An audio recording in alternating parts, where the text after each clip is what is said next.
obviously, the Caps are down 3-1. They're going to play tomorrow night. I think there's no chance they win 3 straight. You got Trotz calling out his star players. If they do lose, which they will, I'm not sure they'll lose tomorrow night, but they'll lose the series. What can Ted, what can Trotz, what can the GM do? Or do you just kind of bring back the same core of players and just do it all over again? A bunch are leaving anyway. True. Yeah, okay, I'm going to say something here that's probably going to get Caps fans screaming that I know nothing about hockey the way they like to do. If they lose this series, and I still think it's an if. I hear what you're saying, Jason. They're down 3-1 in the history and the way they've gotten down 3-1. And if Crosby comes back, which I still think is a big if, but if they lose this series, let's say they do lose this series, I think they should trade Ovechkin. I know that sounds insane, but he's tradable because he's only 31. He's still a hell of a player.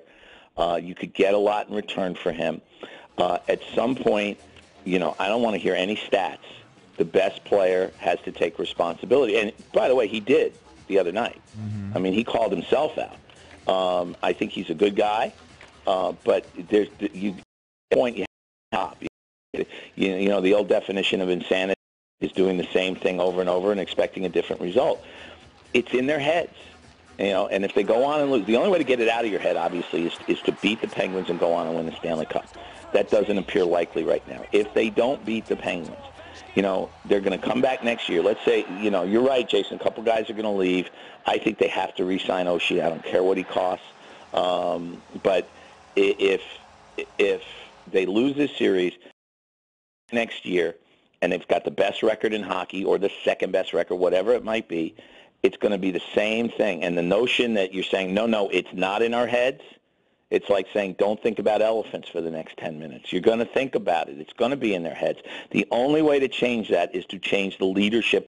And I'm not saying Trotz necessarily. I mean, he's coached them to 2 straight President's trophies.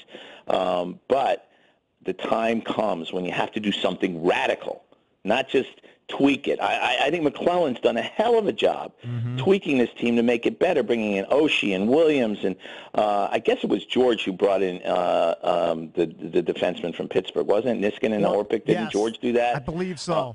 Yeah, but either way, McClellan's done a hell of a job, but it's been tweaks, and it may be time that you have to do something that some people will say that's crazy. But I think maybe if they lose this series, that time has come because you can't keep doing the same thing over and over and over again. Now I'm hearing elephants. Is there something to be said, John, for a regular season style of play doesn't translate into the postseason, like the Caps' particular style? I mean, it seems to translate for the other teams. There is something to be said for that. And again, that's what it comes down to, though, I think, is goaltending. I mean, that's what playoff hockey always comes down to. When Jonathan Quick won the Stanley Cup in 2012 for the Kings as an 8th seed, what Pekka Rinne is doing for Nashville right now as an 8th seed. I think Braden Holtby is as good as any goalie in this league, but he has not been in these past 2 playoffs. And I don't know why. I mean, I think he's a bright guy. He's a great competitor. He gets it. But he hasn't been great. I'm not saying he's been bad. But there's a big difference between okay and great, especially in playoff hockey, where usually one goal decides.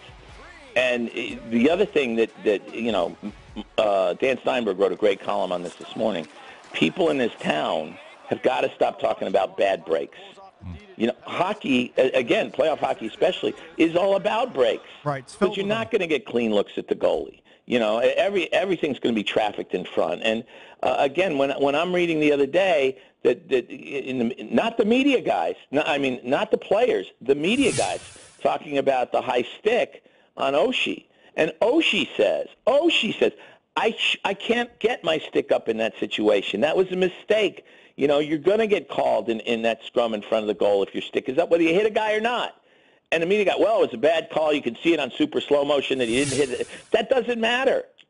Oshie himself said he made a dumb play. Yep. And people in this town need to get away from it's the officials, it's bad luck, it's this, it's that. It's hockey. And the better team wins almost every time. And because the better team includes the goalie. Were the Caps better 5-on-5 against Montreal 7 years ago? Way better. But you played a game 6-on-6. And I think if they don't win, if you're right, Jason, then it's time. It's time to do something radical, not just say, okay, we'll try to re-sign Oshie, or Oshie goes, and we'll try to bring up younger players who are good players. I mean, Kuznetsov's certainly been a really, really good player, but he hasn't been the one who got him over the hump. They got to find somebody who gets him over the hump. They got to find somebody who is great in the playoffs. All right, and John. they haven't found that guy yet.